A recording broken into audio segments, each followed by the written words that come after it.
Hi, I'm going to speak today on making decisions, and quite specifically on making decisions that you don't have historical context and you don't have information that is useful in making the decision. I'll tell you only what I can tell you from my personal experience. So at the age of 47, I took up the sport of surfing. It's an unkind sport, and I am a mediocre athlete on my very, very best day. But nonetheless, as you learn, there comes a day when you have to try to test yourself, and so you paddle out. You paddle out, say, on the morning of the day when a hurricane is coming. You paddle out, and you surf in the small break closer to shore. But you look out and you look at those big waves, and you think, you know, I can do that. I can do that. So you paddle out, and as you paddle out, the waves, you're going up the face of these waves that are just enormous floods of energy coming straight at you. As you go out, you get outside of the waves, and you finally sit on your board, and the waves come under you, and I want to tell you what they feel like is a large house moving at about 15 miles an hour as it goes underneath you. So you sit out there and you watch and you wait, and you deal with the fear that comes with a situation like that. And then you look out and you see something you hoped you wouldn't see. It is a large wave, and it is coming right for you, and you realize, I could catch that wave. So then you begin your decision-making process. You say, well, am I going to try for the wave? You say, yes. You lie down, you begin to paddle your board. You look over your shoulder at the wave as it's building. And what you think then is simply, oh my God. But you keep paddling, and as you paddle, the wind is blowing small wavelets up in front of you, and it's pushing your board backwards. And you realize, if I'm going to catch this wave, I have to paddle harder. And you paddle harder. And then as the wave builds over you, you go into this mode of making a decision. You have a decision to make. You're at the top. The wave is building up. You're driving as hard as you can. And a moment comes when the tip of your surfboard goes down. And at that moment, you realize, I can catch this wave. But the decision you have to make at that point is, as you look over what appears to be an abyss at the impossibly large drop below, you have to make a decision. Do I want to experience the unknown? Do I want to try for something? Or is the risk too great? Now, you've processed for quite a while what the consequences are of your action. All along, you've been processing those.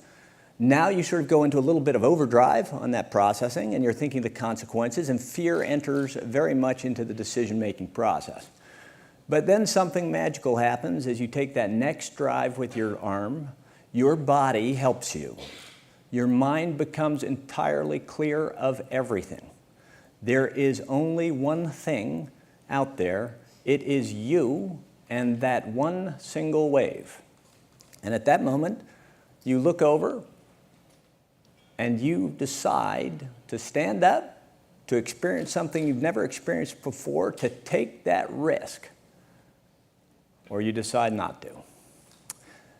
In 2007, Amazon brought forth the Kindle. In doing so, we worked closely with Amazon. We plan to sell them electronic books at a 50% discount. Same model that had been in place since before computers were invented. And they would then take that book and sell it at whatever price they wanted, just like every other retailer. We'd work closely with them and with our authors to make sure that when Kindle was launched, it had a broad selection so it would have a good chance of success. Jeff Bezos came to town to sell the Kindle, press conference and other events, and he was a good salesman. You know, Oprah loved the Kindle. And thus, here came the Kindle, and the problem was the pitch that Jeff went around town with was a pitch that we had no idea that he was going to make, which was, you can read all your best-selling books for $9.95. This was an immediate drop in value to the author, for the author's work, of roughly 50% overnight. So that was concerning, and as the sales of the Kindle exploded and the sales of ebooks exploded, started to grow exponentially, the authors, the booksellers, the publishers became increasingly alarmed. The problem was the consumer was being trained that an artificially low price point was the correct price point for the effort put into creating the product. The problem was very difficult to solve. We needed to take back control of the price somehow. There are not a lot of mechanisms to do that. We went through a process of looking at every single mechanism. For one reason or another, none of them were available. We finally decided to remove our products for a period of time when they first came out, even though we knew that was, strategically speaking, a stupid decision for the long term of the digital future. We had hope. We had other people possibly entering the scene. We knew Barnes & Noble was coming with the Nook. But you know, Barnes & Noble was a retailer. They had never done anything in electronics, and they were undercapitalized. We knew that Google was out there somewhere, and they had a lot of capital. But to that point, they had only proven themselves to be good as a search engine. And we didn't know that they had the capability to be a retailer. But then there was Apple. And there was a rumor out there that Apple was coming with a tablet.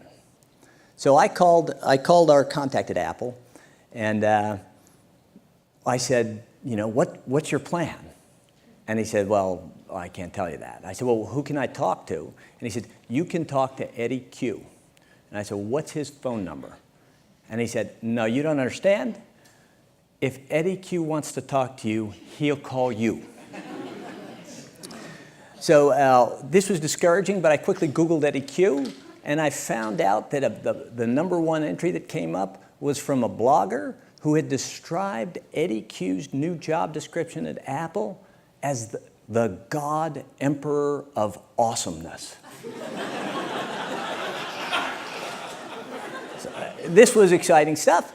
So I waited for Eddie's call, and I waited for Eddie's call. Eddie's call never came. So roll forward, the price point is doing considerable damage now, both in the retail marketplace, bricks and mortar bookstores. It's doing considerable damage across the board, sort of wreaking havoc. There is very little opportunity to change at this point. And then one day, I'm sitting at my desk, the phone rings, I pick it up, and the voice at the other end says, hi, John, this is Eddie Q. I work at Apple. Now, I think I remained calm and stuff, but I was just going, yes, oh, yes. And then I was thinking, wait a minute, how cool is this? I am getting to talk to the God Emperor of Awesomeness himself. So, as it turns out, Eddie had a proposition to make. He came, and we spent the next weeks, in a considerable amount of time over the next weeks, trying to fashion a deal that would protect the interests of the authors and the publishers, and would also give the consumers what they wanted, but would change the way that the price was determined. We worked quite hard at this. There was a blizzard, there was Christmas, we were working straight through, and there was always a definitive time to be spent on this decision. Definitive time was Steve Jobs was going to introduce on April 3rd. He was going to introduce, we didn't know what, but he was going to introduce something. And if there was to be an iBookstore, it would have to be ready for his rehearsal on that Thursday morning. So we're working diligently, Eddie and I, to try to come to a conclusion on what the deal will look like. We get to Wednesday night for Thursday morning. Now, over the course of this time, all this time, I'd been meeting with the head people at Macmillan, the senior folks, every Tuesday morning at 10 o'clock for 2 years to discuss the digital future and how to get there in a way that made sense for us. In the course of these 3 weeks, that group of people was meeting every day. We were discussing what can we do? Is this a good deal or isn't it a good deal? What are the problems? As that night came up, Eddie said, he had said all along, I need 4 of 6 publishers to do this deal to build the iStore, because if not, I don't have enough selection. On the Wednesday night, he called me, he said, I have 2. We knew, he had told us up front, he did not have Random House, the largest publisher. He had 2 of the 6. He said, I've talked to Steve, and John, let's meet tomorrow morning. If we come to a deal, Steve and I have agreed, we will build the iBookstore. And as he signed off from that, he said, so John, tomorrow morning it's going to be your decision. Very difficult decision to make. We had looked through all the various quite hideous difficulties that this was going to cause. We were going to make less money per transaction. The authors were going to make less money per transaction. Random House, the largest publisher, was out. 2 others had not decided. There would not be enough selection for the Apple bookstore to be successful.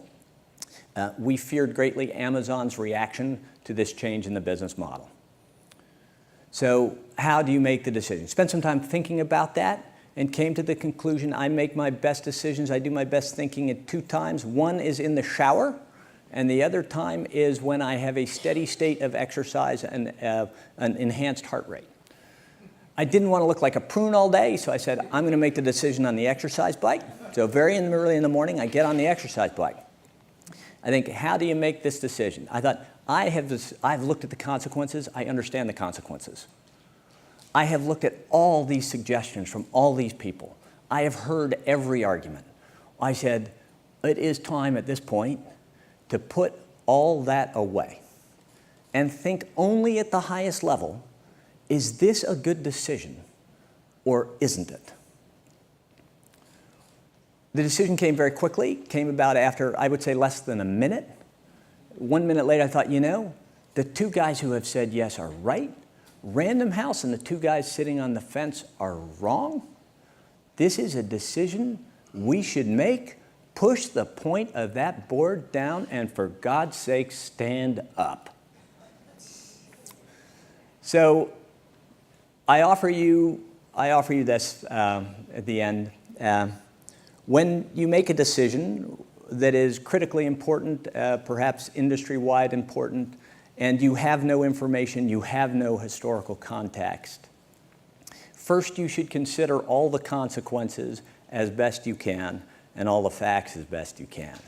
Then you should remove the fear that will come from your decision-making process.